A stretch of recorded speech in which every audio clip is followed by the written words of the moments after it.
Jangan lupa like, komen, dan subscribe channel YouTube TVRI Bengkulu dan nyalakan lonceng notifikasinya.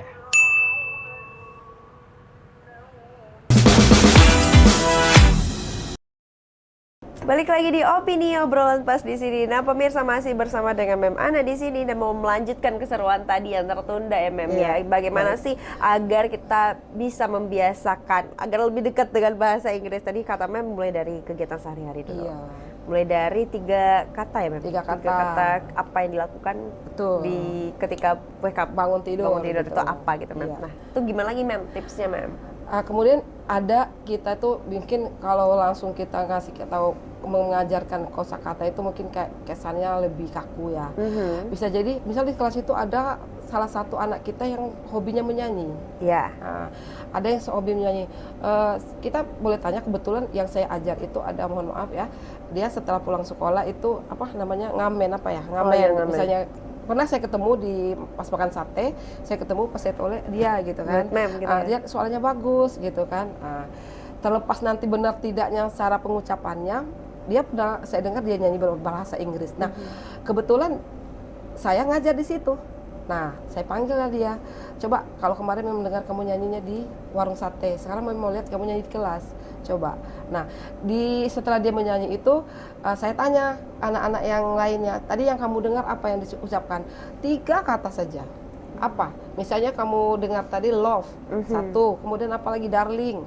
Coba lagi ada, nanti kan akan banyak tuh muncul. Iya Mem, saya tadi dengar ini. Nah, itu saya kasih kayak reward itu mungkin nilai, kadang-kadang bisa jadi kalau saya punya permen, saya sediakan di tas saya kasih permen. Atau mungkin ciki-ciki, bukan ciki apa? Astor. Oh, ya ada jajanan-jajanan Nah, jadi jajanan gitu ya. saya kebetulan mungkin saya punya anak kecil ya, masih punya anak kecil. Jadi di tas saya itu kadang-kadang selalu ada unsur-unsur yang seperti itu. Kebetulan ada Astor, ya ada. Kasih. Ya, saya kasih seperti itu. Sebagai untuk memotivasi mereka aja. Oh, berarti kalau mau lebih bisa mulai belajar gitu ya Mem ya, mulai dari kosakata dulu. Iya. Kita memuaskan diri untuk menyebutkan kata-kata itu, mulai dari yang terkecil, yang tersimpel, mulai bangun tidur misalnya, kemudian apalagi yang kita lakukan seperti itu. Dan memang kadang-kadang harus jadi orang gila. Berbicara ya di depan kaca. Apa itu ngarung ngidul gitu kan, mau itu benar atau enggaknya ngomong aja kayak gitu. Try to speak kayak gitu. Kalau nggak pernah mencoba, kapan kita tahu? Kita tahu kapan kita bisa berbicara gitu kan? Karena memang untuk bahasa Inggris harus bisa dibiasakan gitu ya, untuk Mem, speak up. Tapi biasanya nih Mem, di kenyataannya nih banyak yang takut untuk berbicara karena takut diejek, takut salah. Itu gimana nih Mem? Iya betul. Dengan hal tersebut. Itu juga kendala saya di kelas gitu ya. Kadang-kadang anak itu bisa menjawab, tapi karena dia nanti takut salah, takut marah, takut temannya disoraki teman, betul, gitu kan. Itu sebenarnya lebih kepada ke apa namanya balik ke diri sendiri. Apa namanya? Percaya diri. Iya. Kepercayaan diri. Mereka tidak percaya diri karena mereka jarang mengutarakan atau mengucapkan kata tersebut. Benar. Sehingga ketika mereka mengeluarkan kata itu terkesan asing gitu. Misalnya walaupun kata itu sekedar ladies, sekedar kata-kata biasa yang sering kita dengar sehari-hari di lingkungan kita, tapi karena kita jarang mengucapkannya, tadi kaku. Sehingga ada beban ketika nanti saya ucapkan, saya takut salah. Makanya saya bilang ke siswa saya, silakan kalian maju, saya akan kasih nilai. Jangan takut dulu dengan salah. Maju aja dulu. Kalau ketika kalian udah maju, kalian sudah tahu, oh kalau ngomong ini begini, kalau ngomong ini begini, kayak gitu. Nanti benar salahnya nanti diucap dulu, diucap dulu di kelas, di depan kelas. Ketika dia maju, untuk percaya dirinya mulai terbangun seperti itu kan. Ketika dia sudah percaya diri, mungkin kesempatan berikutnya lagi mau lagi. Nah, seperti itu, ketagihan, pengen maju, pengen lagi seperti itu. Dan memang untuk bahasa Inggris harus sering diucapkan, sering digunakan. Dan yang jelas harus percaya diri. Kalau pemalu susah. Memang pemalu susah. Kenapa? Yang kita pakai kan salah satunya alat komunikasinya adalah mulut. Mulut. Kalau kita sudah tidak mau berucap, udah susah dibuka, itu gimana? Susah, itu kan susah menyuapnya gitu ya. Ibaratnya mulut itu adalah kunci pertama. Kalau sudah percaya diri, mulutnya sudah berani berucap, insya Allah semuanya akan jalan lancar. Yang jelas dengan baik. Yang jelas untuk keberanian untuk maju itu memang kita harus support. Makanya saya ketika anak sudah berani maju, saya kasih reward. do thumb for you like this, yeay, senang gitu kan. Karena tuh kadang-kadang mereka hanya diberikan reward jempol 2 atau 100 for you. Seperti itu, yes, katanya kan loncat tuh, ekspresi mereka lebih membara. Kan dari seorang guru tuh memang beda feel-nya gitu betul. ya, Mem. Ya, Mem apa lagi Mem gitu. Apa lagi Mem, maju lagi. Kok dulu ambu juga berebut tuh. Nah, udah seperti itu artinya mereka sudah terpancing suasana. Mereka sudah mau gitu. Berarti itu adalah salah satu kunci atau salah satu cara yang melakukan di kelas agar membangun confidence mereka juga. Mereka terus ketertarikan interest mereka terhadap materi kita. Karena kadang-kadang kendala anak tidak suka belajar bahasa Inggris itu bukan pada siswa saja. Kadang kan pada kita sebagai guru juga punya juga. Ya. Iya, benar. Kadang-kadang penampilan kita sebagai guru tidak menarik oleh mereka. Itu juga akan mengakibatkan malasnya mereka. Oh, itu berpengaruh juga ternyata ya? Sangat. Coba bayangkan. Saya juga pernah merasa di bagian siswa. Saya pernah merasa jadi siswa gitu ya. Bener. Ketika kita lihat di depan kita tuh gurunya fresh, walaupun tidak cantik-cantik amat, bajunya rapi, misalnya penampilannya agak sedikit menarik, rasanya kita akan tertarik gitu ya. Ada rasa melihat sesuatu yang aneh, apalagi yang di kelas itu semuanya laki-laki. Artinya mereka pengen sosok baru yang di depan mereka yang tidak sama yang lihat mereka saat mereka bersama gitu ya. Hasilnya di kelas itu mereka misalnya berjumlah 30. Ketika ada sosok kita yang perempuan masuk dengan penampilan yang agak menarik, kalau bisa menarik gitu, mereka akan termotivasi. Mungkin mereka akan menunjukkan kamu nih laki Mem gitu. Akan menunjukkan bahwa kayaknya Mem tuh perhatian deh ke saya kayak gitu. Padahal sebenarnya intinya di situ untuk memotivasi mereka tertarik atas materi kita. Kalau kita sendiri sebagai guru materinya sudah tidak menarik, otomatis anaknya juga sudah tidak mood. Kemudian penampilan kita sudah tidak oke. Ya tidak, penampilan itu kan tidak harus cantik, kita tampil bagus kayak gitu kan. Sudah tidak menarik, mereka sudah apalagi di jam-jam yang emergency, yang siang-siang, yang jam rawan kan. Udah permisi ke WC, udah nggak pulang lagi tuh. Udah kabur tuh, akhirnya nanti habis kita sendiri di kelas.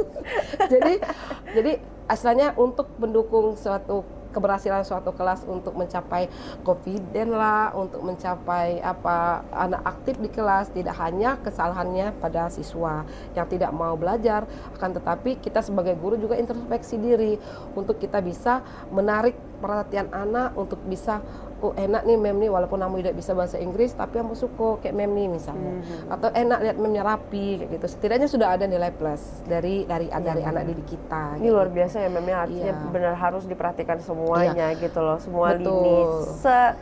Dan bayangan aku adalah kayak rumit banget ya Mem jadi seorang guru ya Mem? Sebenarnya nggak rumit, tapi karena sudah daily ya, udah habitually gitu. Mungkin karena Mem udah 20 tahun ya sih Mem. Jadi asik aja gitu. Ya namanya manusia ya tidak terlepas dari pujian ya. Mau itu bener. Saya udah tua juga pengen dipuji, apalagi mereka yang notabene memang lagi lagi pengen benar-benar semangatnya, lagi memang masanya mereka disanjung kayak gitu kan. Nah itu misalnya kita lihat ini ganteng sekali hari ini, wangi sekali, coba kamu maju. Nah dengan tetap ada yang begitu dulu ya. Jadi dia merasa oh ini Mem kayaknya perhatian ke saya, ini kayak Mem sayang ke saya dilibatkan di obrolannya dia kayak gitu. Nah, jadi proses belajar itu tidak hanya fokus kepada tujuan kita untuk agar anak bisa, tidak. Tapi bagaimana caranya anak juga nyaman dengan kondisi pembelajaran yang mereka anggap tidak menarik atau tidak disukai sama sekali. Kalau mereka tidak suka, sudah tidak menarik, apalagi harapan kita, otomatis tujuan pembelajaran kita tidak akan tercapai. Kan tujuan pembelajaran kita anak paham. Sementara untuk paham itu banyak komponen-komponen yang harus mendukung. Ketika komponen yang secara kasat mata terlihat tidak mendukung, sudah bad mood lah kita. Rasanya sama, mau kita, mau anak, mau siapa, ketika udah melihat penampilan yang agak bagaimana, tapi bukan memancing dalam tanda kutip ya, tidak. Tetap kita jaga attitude untuk di depan anak kita sebagai pendidik kayak gitu. Dekat pun dengan anak, memberikan sentuhan, bukan sentuhan yang tanda kutip ya, kita tetap memberikan sentuhan, melibatkan mereka terlibat di dalam proses KBM kita, pembelajaran kita. Nah Mem, ini kan kalau orang udah nyebutin kayak guru STM nih, itu pasti orang udah mikir kayak mentalnya kuat nih, Pasti gitu, Mem? Iya. Ya, terbayang, Mem. Tapi seperti apa sih, Mem, sebenarnya mendidik di STM sendiri, Mem? Yang mungkin lebih banyak berita-berita yang kurang bagus gitu, Mem, di media sosial. Tapi seperti apa, boleh dikasih tahu, Mem? Seperti apa sih sebenarnya di STM ini suasananya? Ya sebenarnya yang dibilang serem, takut itu nggak ada sih sebenarnya.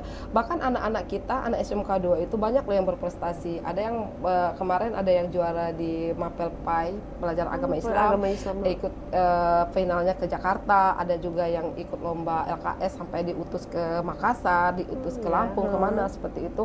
Banyak yang berprestasi dan tidak semua mereka itu yang seperti yang masyarakat Diberitakan yang gitu ya. diberitakan itu mungkin brutal lah, suka tawuran, tidak banyak sekali anak-anak kita yang mempunyai kemampuan lebih. Seperti waktu itu ada pameran di BIM, sekolah kita mengutus beberapa orang anak yang mereka menciptakan kreasi motor.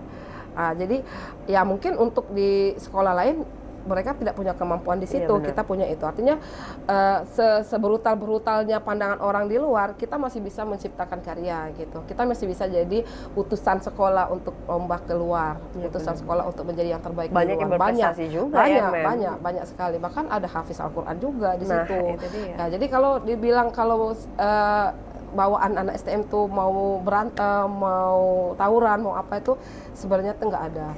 Kemudian tadi masalah kita sebagai pendidik, kita harus menyiapkan mental. Enggak juga sih. Dengan kondisi itu nanti kita tertempa sendiri. Misalnya, ini saya ditempatkan di SMK 2, artinya saya harus siap nih mental karena anaknya begini-begini. Enggak juga. Jadi masyarakat luar beranggapan bahwa siswa kita itu siswa yang nakal, siswa yang bobrok, itu sama sekali tidak benar. Banyak siswa kami yang berprestasi, baik itu dari jurusan otomotif, urusan survei, bengkel elektro, mesin, banyak sekali. Tapi karena tadi image-nya udah jelek, yang bagus tidak muncul ke permukaan, nggak keangkat gitu ya. Tapi sebenarnya ya begitu ya, Mem. Banyak juga yang berprestasi dan juga gurunya di sana sama-sama enak gitu untuk mengajar dan asik juga kata ya. Benar, karena apa ya?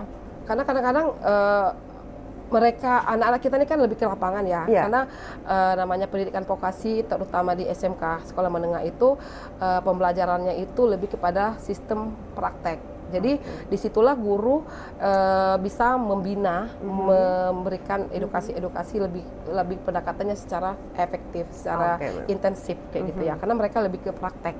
Artinya praktek dengan teori beda loh. Karena praktek kan kita langsung bersentuhan langsung dengan objek. Oke deh.